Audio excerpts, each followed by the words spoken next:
మేము పగ సాధించవాలని రప్పించిన మానవుడు మా పీఠమునికే ఎసురు పెట్టుటయా? ఓరి మానవ, మతి తప్పినదా, మదమెక్కినదా? ధర్మాసనమును స్పర్శించుటకు అర్హత లేని మీరు దానిని అధిష్ఠించుటయా? ఎంత ఉన్మాదం, ఎంత అహంకారం, ఎంత కండకావరము! తుచ్చ మానవ, డబ్బుకు చావు, జబ్బుకు చావు, తప్పుకు చావు, అప్పుకు చావు, చచ్చామురో దేవుడు అని నిత్యం మొత్తుకునే మీరెక్కడా? మీ జనన మరణములు మునివేళ్లతో నిర్ణయించు. మేమెక్కడరా?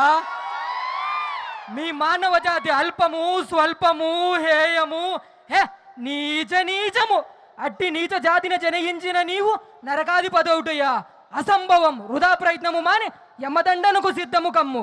తల వంచు ముగ్గుటే దిక్కురా మీ నీచ మానవ జాతికి. అప్పుడు మన టైగర్ యమ ఏమంటివి?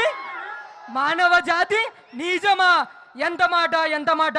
వైతరిని వరకు వెంటాడి వేధించి ముప్పతిప్పలు పెట్టి మీ ధర్మసూత్రమును మంట కలిపి పతి ప్రాణములు దక్కించుకున్న నారి మని సావిత్రిదే జాతి.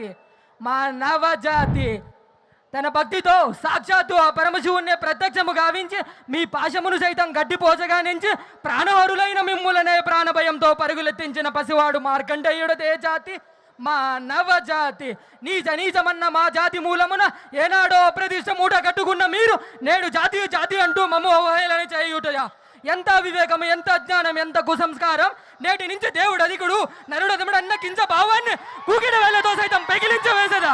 మొక్కులు పొందే మొగ్గోడి దేవతలు, దిక్కులు నీలేష్ట దిక్పాలకులు, మనగడనిచ్చ పంచభూతములు చేత జయో నరుడా నర్శించే విధముగా ఈ సింహాసనాన్ని అధిష్ఠించదయా?